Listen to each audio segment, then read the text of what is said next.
Mill, you're free, right? If you're free, we're having a family gathering, so I'm counting on you. You for a meal for 20 people, LOL. A chip spray steak. As soon as she said that, my daughter-in-law, Nicola, started fiddling with her mobile phone as if she hadn't heard a word I said. Just when I thought I had been called over suddenly, I was hit with this outrageous request.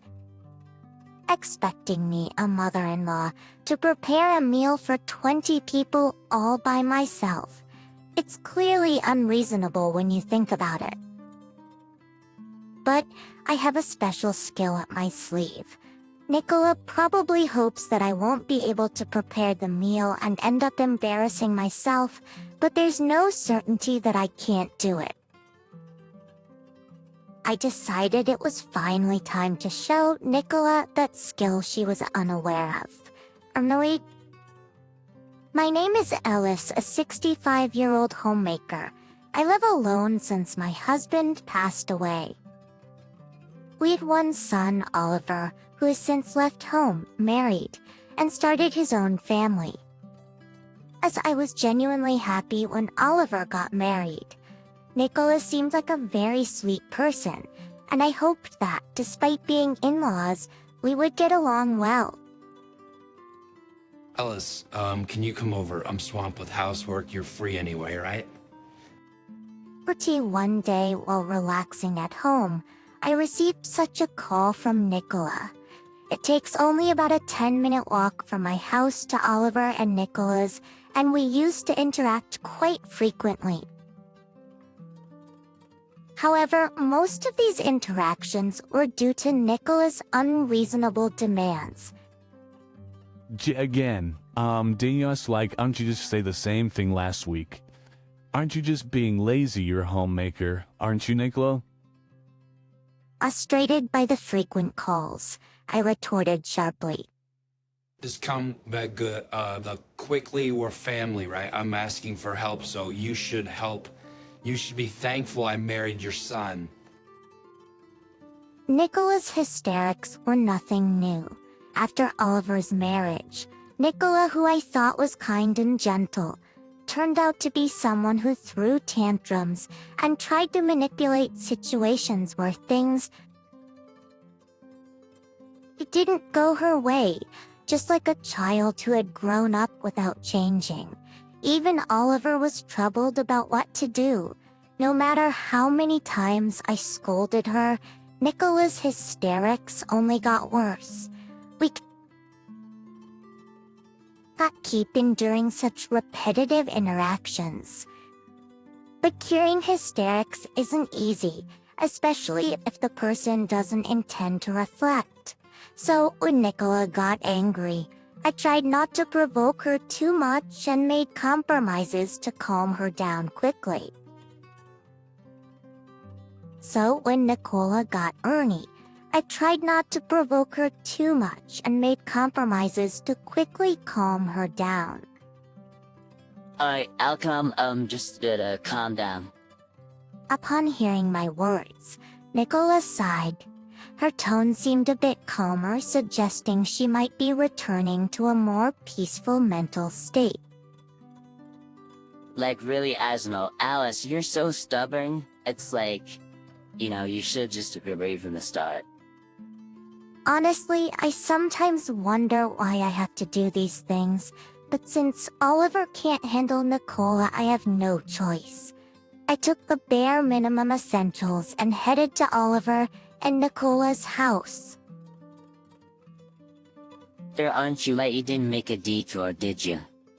It's dinner time, isn't it? If you're not in the mood for housework, I thought you might find cooking troublesome too, so I brought some ingredients.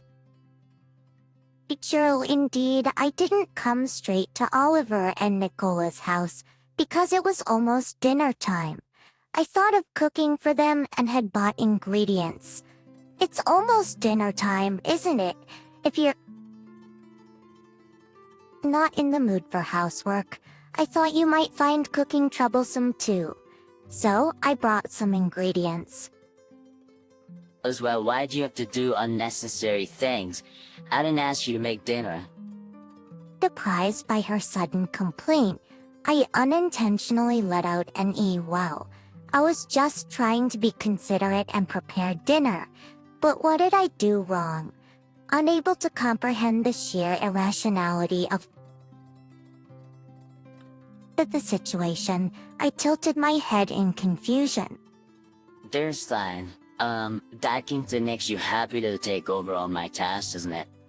If I lose the Bailu on my plaque, Oliver won't need me anymore. I won't have a role as a homemaker, but you seem to struggle with the housework, so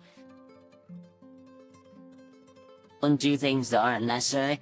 I'll make dinner, so throw away those ingredients. I won't owe you help. Though throwing it away? That's a joke. It is unthinkable to discard the ingredients I had carefully bought. I tried to tread carefully not to upset Nicola further and spoke with a lowered voice, only hear her sigh heavily. Well, just for today, I'll let you cook, but make it look like Alice, you just watch me cook, okay? So she wants me to cook dinner and let her take the credit. This was utterly unreasonable, as I opened my mouth to object. Oh, Ellis, you don't have the right to refuse. If you don't like it, throw away those ingredients right now. You wouldn't want to waste food, right? I was cornered with her words. Ultimately, I couldn't bear to waste the ingredients, so I ended up cooking dinner for Oliver and Nicola alone. The 17-night dinner is really good. He praised it enthusiastically. She took all the credit, even though I was the one who made the meal. I was furious but knew that correcting her words would cause a huge scene, so I complimented her instead. But the relationship with Nicola continued to deteriorate over a long time. Being treated like a servant had become the norm. My physical and mental health began to suffer, and I often felt unwell. I had to change this relationship soon, but I had no idea what to do. Else you're free, right? If so, can you cook a meal for 20 people for a family gathering? Actually, I was stunned by her words. A meal for 20 people, now all by myself? According to Nicola, today was a day for a meal with 20 of her relatives at their house, but she hadn't prepared anything. She realized on the day that she couldn't prepare the meal, so I was the chosen one. This me, Arnie, go and help Nicola. I'm busy. I have to do my makeup and all. You can have the meal instead today. Ellis would care about someone gloomy like you. Felt infuriated by her demeaning attitude. I had been silently tolerating Nicola's behavior to avoid troubling Oliver, but this was too much. Reaching my limit, I decided to start my revenge. Nicola probably thinks I can't make a meal for 20 people and will end up embarrassing myself. But sorry, I can't let things go her way so easily. When I entered the kitchen, I found that Oliver must have bought all the necessary ingredients for a meal for 20 people. While looking at the ingredients, I quickly planned a menu. Actually, I used to be an elementary school lunch lady. I was accustomed to making lunch for nearly 1,000 people in the cafeteria. So I was quite experienced in preparing large quantities of food quickly for a meal for 20 people. If I started now, I could finish it by noon. According to Nicola, the relatives wouldn't arrive until the evening, so I had some time to relax. Once I had a rough idea of the menu, I started cooking each dish. making sure it was cost-effective yet not too shabby in appearance. Having been a school lunch lady, I often ended up cooking more than a single person could eat, even when I was just making a regular meal. Preparing a meal for 20 was almost too easy for me, and I genuinely enjoyed the cooking process. You're getting emotional, just give up already. It's impossible to cook for 20 people, you know? Either relatives would be happier with fancy steaks than a meal from Alice. Don't get your hopes up. Her harsh words didn't bother me at all as I was absorbed in enjoying my cooking.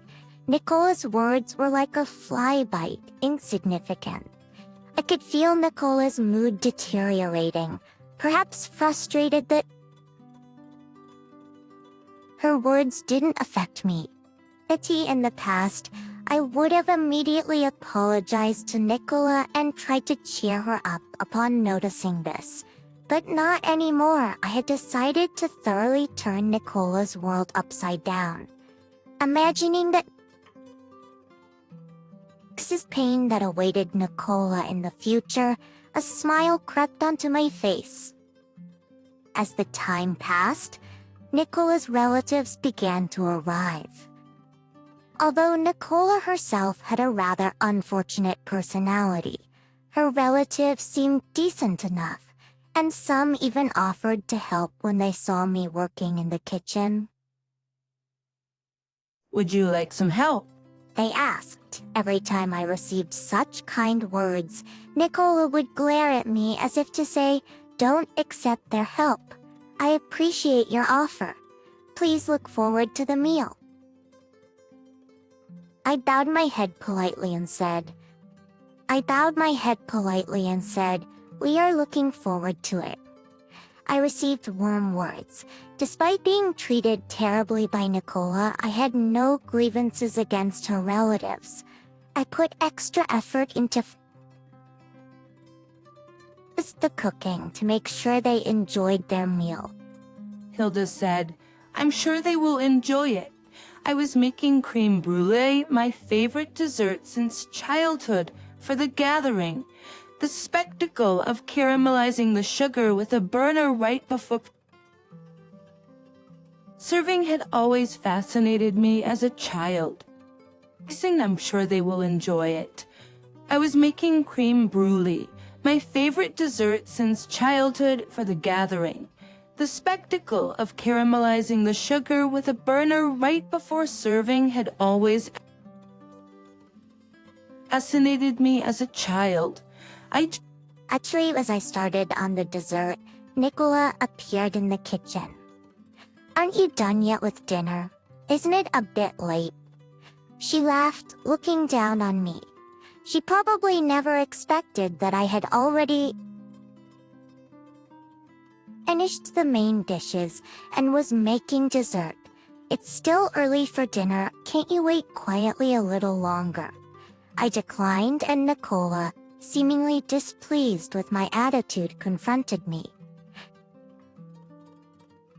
"You can't do it. Just say so.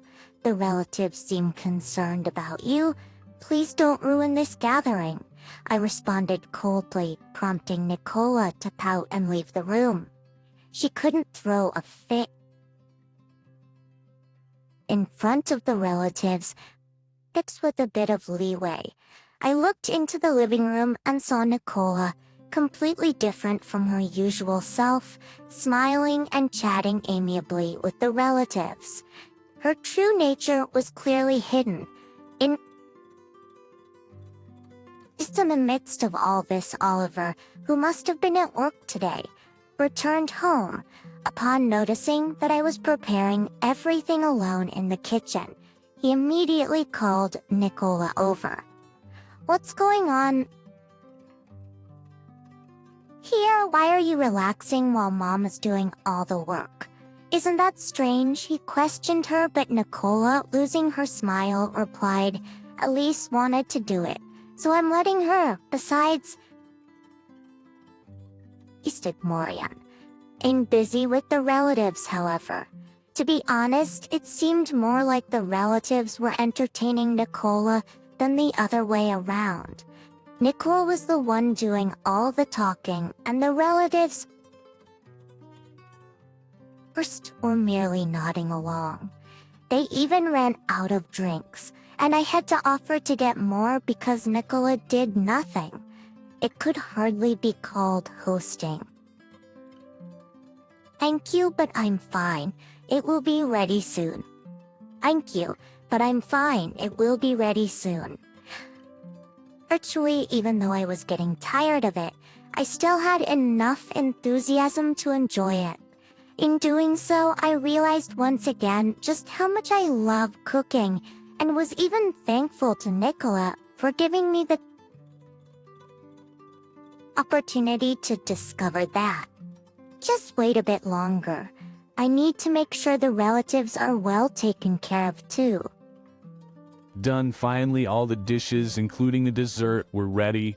Hearing this, Nicholas, sounding surprised, rushed into the kitchen. Recipe. A massive array of dishes was laid out on large platters. Unmistakably, they were all prepared by me today. How? Why? It's impossible to make a meal for 20 in one day. Nicola exclaimed. Archer forgetting she was in front of her relatives. It's all worth it, I thought. As the relatives gathered around due to the commotion, I started carrying the food to the living room with their help. Wow, this looks delicious. I can't wait to eat. Excited voices of the children filled the air. I felt it was all worth it, but Nicholas seemed unsatisfied. Oh, the taste is more important than the look. I'm sure it's not that good since it was rushed. Should we order delivery? She said this frantically to the relatives. It was terribly unfair of her to judge my cooking as good-looking but probably bad tasting without even trying it. Apparently, I wasn't the only one who thought so. Nicola, it's not nice to say that first when someone has cooked for us. We should be grateful and enjoy the meal, as a male relative said. He advised her calmly, and the other relatives agreed. That's right. Nicola's expression twisted. Clearly upset, I secretly felt a bit pleased seeing that. I'll eat then. Then everyone, except Nicola, took their seats. Nicholas seemed too frustrated to move, but I wanted to taste my cooking, so I excused myself and sat down first. Everyone picked up their forks and started on the dishes.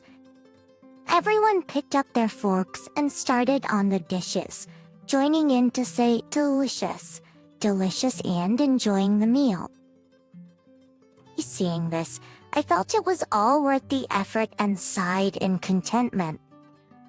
Wait a minute. I suspect that meal might be poisoned. Ellis always harasses me. I asked her to cook today as a revenge, thinking she would refuse, but she made it so normally. There must be something. Hey, that's your way. Everyone, including myself, was shocked by such an outrageous accusation. Poison in the food. That's impossible. After all, I had been cooking in this house without going shopping, so if there was poison, it would imply that this house, which had the poison in the first place, was the problem. Wanting to accuse someone's cooking of having poison is just too much. Just because you don't like me doesn't mean you should say such things. Everyone, including myself, was shocked by such an outrageous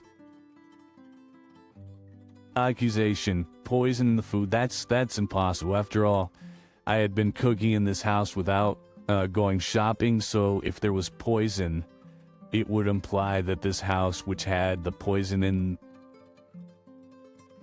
the first place, was the problem. Elise is always mean. It's not normal for someone like you. to quietly cook. I haven't been mean at all. It's just you who has made me your enemy for no reason. Stop making baseless accusations. Besides, the food will get cold. Why don't you eat if you're going to? My words seemed to irritate Nicola even more, and she continued to complain, which was bothersome and nothing but a nuisance. Frowned in concern. Asked, Aunt Nicola, what's wrong? Judging the atmosphere to be quite poor, I noticed the food was starting to dwindle, and the children's pace of eating was slowing. Said we also have dessert, the unbaked creme brulee from the fridge. Borrowing a gas burner from Oliver, I caramelized the top, eliciting AWO from everyone, which lifted the mood. Seeing this, Nicola realized she couldn't do anything more and just sat down on the spot. However, the relatives didn't seem to care about Nicola's behavior, focusing on enjoying the meal.